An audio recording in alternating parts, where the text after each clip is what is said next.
So previously on the stream, 2 weeks ago, we did what were essentially the last two games by the old SNK, Metal Slug 3 and King of Fighters 2000. Metal Slug 3 was like March 2000, and KF 2000 was it August? I already forget. It was either July or it was summer of 2000. But things were happening like before all that. Because we mentioned this very briefly. Should probably have some music on in the background for this while I'm doing this, huh? Let's just put on Shock Troopers. Why not? When in doubt, go with Shock Troopers.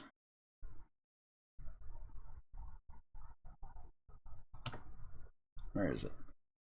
As usual, I am woefully unprepared for this stream. That's fine.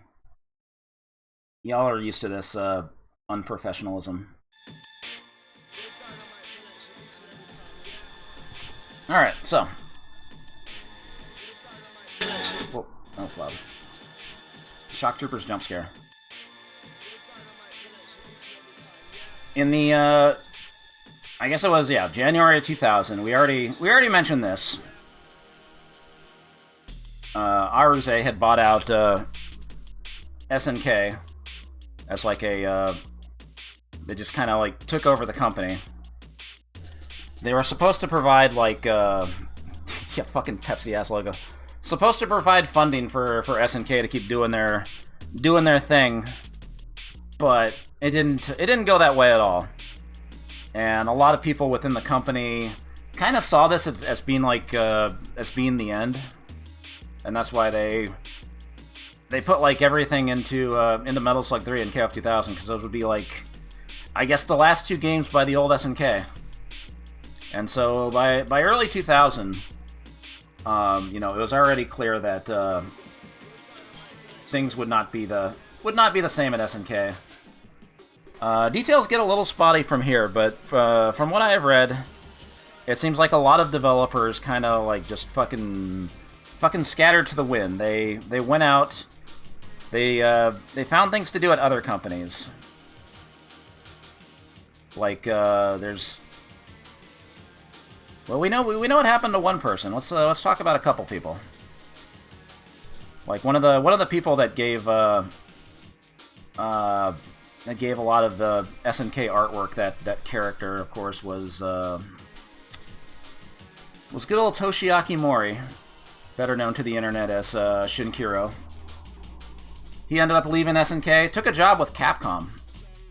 He went straight to Capcom to start doing art for them, and that's why, like, in Capcom versus SNK 2, you have like the you pick the SNK grooves. You have you've got Shinkiro artwork. So he was actually employed by Capcom at the time, but he still he provided that. He provided that style, like, a lot of his art, had that, you could just look at the picture and see the faces and be like, yep, that's Shinkiro. He did a lot of stuff. We're not going through all of it, but, the Geese Howard picture from Real About Fatal Fury, that's one of the most iconic things. He also did some memes.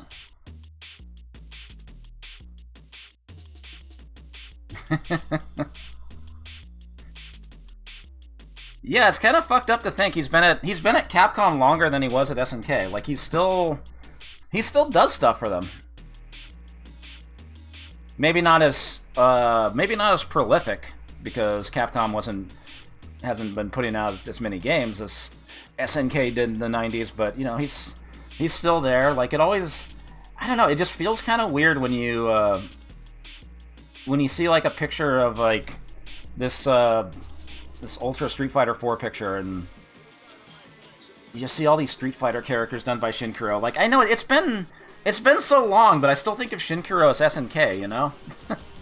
It still feels a little weird, but people like that just went just left SNK en masse to go do their own things. Another guy who ended up who ended up splitting from SNK in, I think it was March of 2000. He's not, maybe not as well known as Shinkuro, but his name is Takashi Nishiyama. He actually started at IREM. He was like the main designer for Moon Patrol and Kung Fu Master.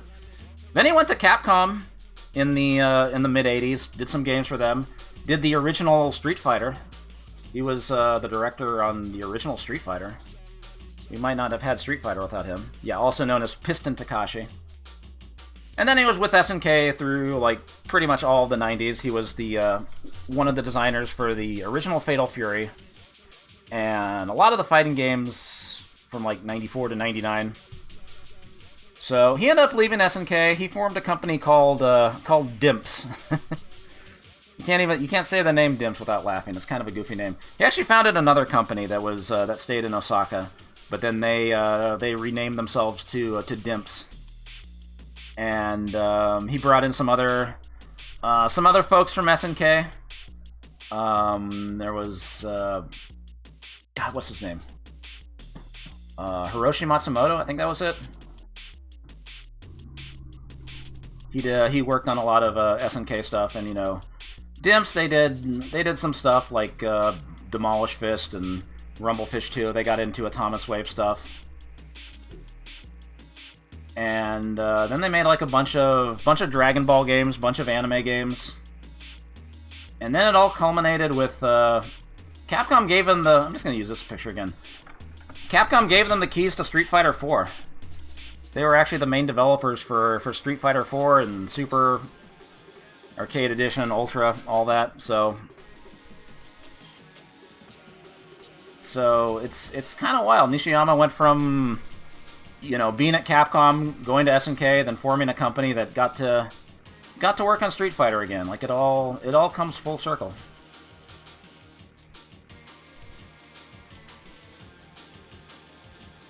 So here's where things get a little hazy, because I'm not 100% sure on this. Yeah, we're gonna talk about Brezzasoft. Some sources say Brezzasoft was founded by the original big boss of SNK, Eikichi Kawasaki. I cropped out Lee Trevino from this pic. I'm sorry, Mr. Trevino. Eikichi Kawasaki, he's the one that founded SNK back in 1978. And from everything I've read, like he stayed with the company up through 2001. Like he was there, but I think he might have provided funding for Brezzasoft. Because Brezzasoft was founded in the year 2000.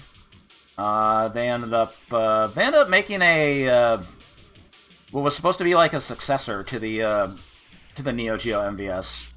They made this thing called the Crystal system, which had a couple games like Evolution Soccer and the Crystal of Kings. Evolution Soccer was actually co-designed by a company called Evoga. We'll hear more about them soon. But even if you look at the how to play screen from Evolution Soccer, it's using the 4-button control scheme. The buttons are colored the same way as the Neo-Geo. Like they were pivoting this to be like a successor to the Neo-Geo, but ultimately the Crystal system didn't really get distributed outside Asia. Like it didn't really get like much of a worldwide distribution, so it well, the games are emulated now. You can play them. Also, yeah, like some Korean companies like signed on to develop games for them, but yeah, the Crystal system didn't make a big splash, but they tried. I'm doing this all out of order. There was some other stuff I wanted to. Actually, we'll do it now. Because Brezzasoft also, they made a couple unlicensed games for the Neo-Geo, and I figure let's look at them real fast. These are not going to count in the ranking. I'm not going to like update the info on the side. I don't even have marquees for these. We're just going to go through these really quick. They made a couple gambling games for the Neo-Geo. Like, they hadn't given up on the Neo-Geo. So we'll look at V-Liner real quick. Look at this fucking startup screen. That doesn't seem right at all.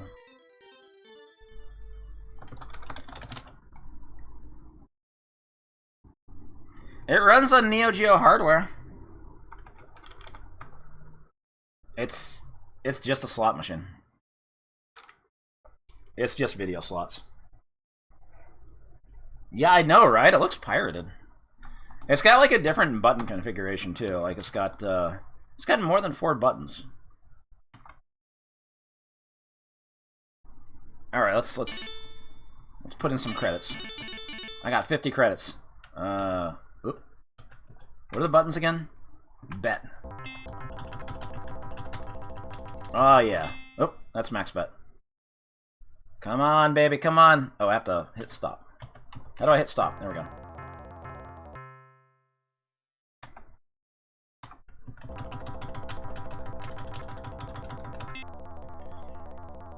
What's the point of these slot machine games? It should be obvious. You put this in a, not very, kind of sleazy place and get people to spend money on it to gamble. Belmont Legend, thank you for 78 months. And yeah, that's all this really is. Oh, I got the JP. What does that mean? Well, I haven't won anything off this. Yeah, it's supposed to like dispense credits, dispense tokens. There is like a start collect, so you should be able to like collect things. Oh, I found the max bet button. Oh. It only took me like 80 credits and I finally won something.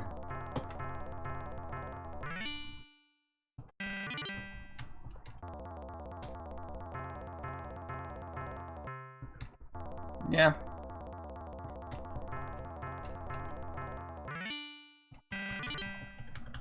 I'm gonna use all my credits. Oh, I'm back up to 20.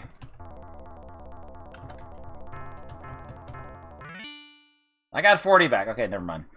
So there's not like if you go into this menu, it's all fucked up. I'm not sure how you're supposed to like adjust stuff. I guess you can't really adjust anything. God, that looks so fucking cursed. What the fuck? So they also made another game. They made a horse racing betting game called Jockey Grand Prix.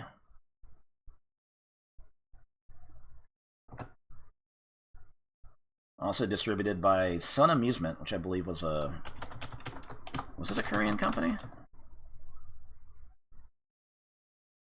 Look at that animation. Alright, let's oh. No, we got jams. Alright, what y'all feeling? Oh, JP is jackpot. Okay, let's put one on a 3-8. Number 3 is gonna win. Okay, let's we believe in 3 and 8, but we'll also put a long shot on the jackpot. Also 1-3. Okay. Red Lodge, Valiant Warrior, Denise's Joy. I thought that said Denise's Joy. Sir Dapper, Rising Fast, Love a Show, Rodelva, Shovel Green. Alright. And then you just watch horses race.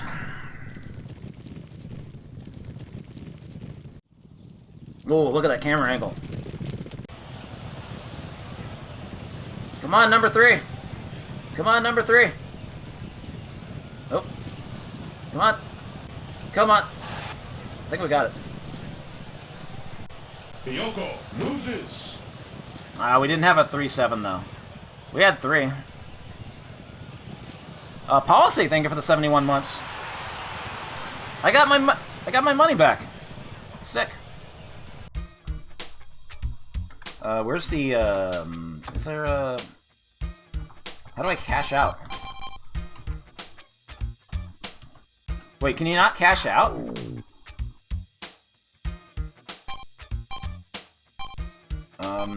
Think big.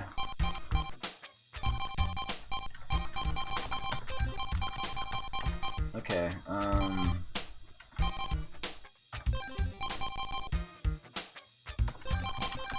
put it on 2-4. Alright. Still better than Garura. You're not wrong. Oh, they're going the other way now. And there's like dirt. And dirt. There's like different stadiums. This is sick. Oh, that's it? Oh, I had 4. Nice. I didn't have 1, though. 2, you fucked up.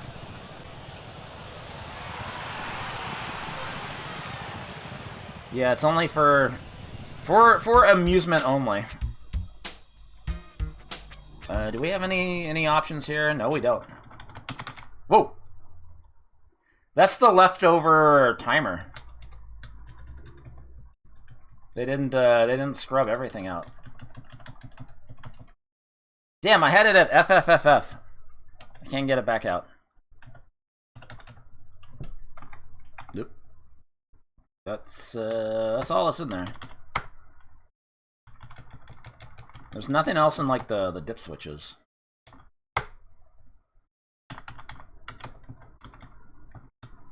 Nope, that's all that's there. So yeah, I guess they were... Oh, my money stays in the machine. Okay.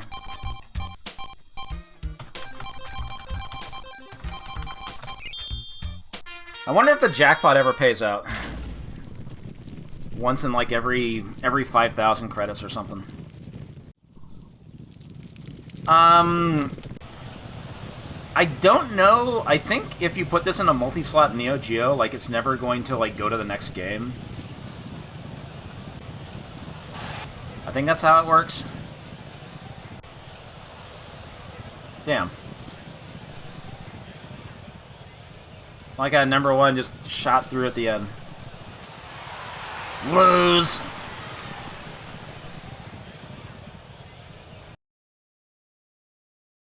Because, yeah, once the Neo-Geo startup screen comes up, it never comes up again. So I think it's just going to stay on this this demo screen forever. Like, you're not supposed to see the Neo-Geo startup screen. Yeah, where's Gold Ship? I want these horses to do drop kicks. Oh yeah, demonstration.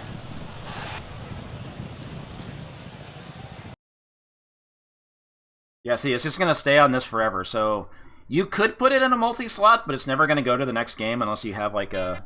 Let me try something. Neo-Geo slot 1 Jockey JP, slot 2 Magician Lord. Oh wait, cart 1, not slot 1.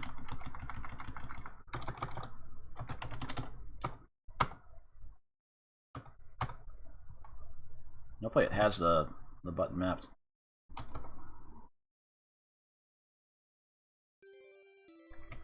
Okay, this is just starting up in Magician Lord.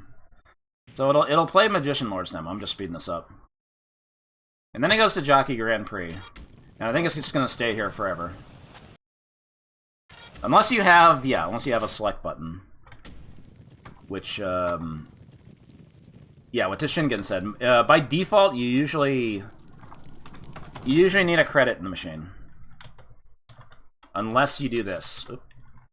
Game select free. Because by default, you have to actually have a credit in the button to switch games. I'm not sure why. So if we do this now, yeah, you can... Oh, no! It won't let you swap! You better play Magician Lord in those first 30 seconds, or else you're fucking stuck here forever.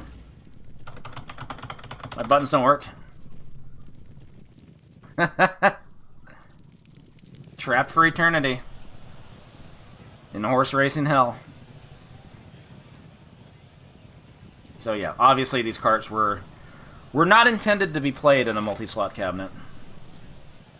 They were intended for single slot use only.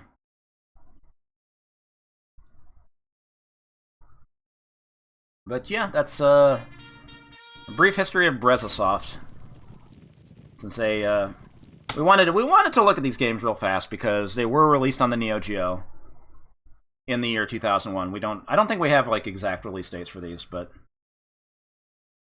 also before we move on, we'll just mention real fast that getting back to Mr. Kawasaki. So in April 2001, SNK officially declared bankruptcy. What had happened was, SNK, when they got bought out by RSA, everybody was leaving the company en masse. Nobody was making games. RSA decided to start licensing out their big franchises like Metal Slug and KOF to other companies. They actually let some Korean companies gave them the reins to make a new Metal Slug, let them make a new KOF. We'll be looking at the KOF game tonight, but also there is kind of a happy end to the story because when was it? Was it August? I had notes, but I forgot to write this down. I believe it was in August of 2001. Eikichi Kawasaki, who had stayed with SNK from its creation in 1978, he formed a new company by the name of Playmore. And the intention behind this company was, with SNK declaring bankruptcy, he wanted to he sensed that all the assets of SNK would be up for grabs, and so he made a huge bid at auction to just obtain all of SNK's IPs. And sure enough, he got it. Playmore was the company that now owned all of SNK, and he then ended up trying to get the band back together to make stuff under the Playmore name. But that's a discussion for another time. If he had that money to rebuy all the SNK assets, how the hell did SNK go bankrupt in the first place? Good question.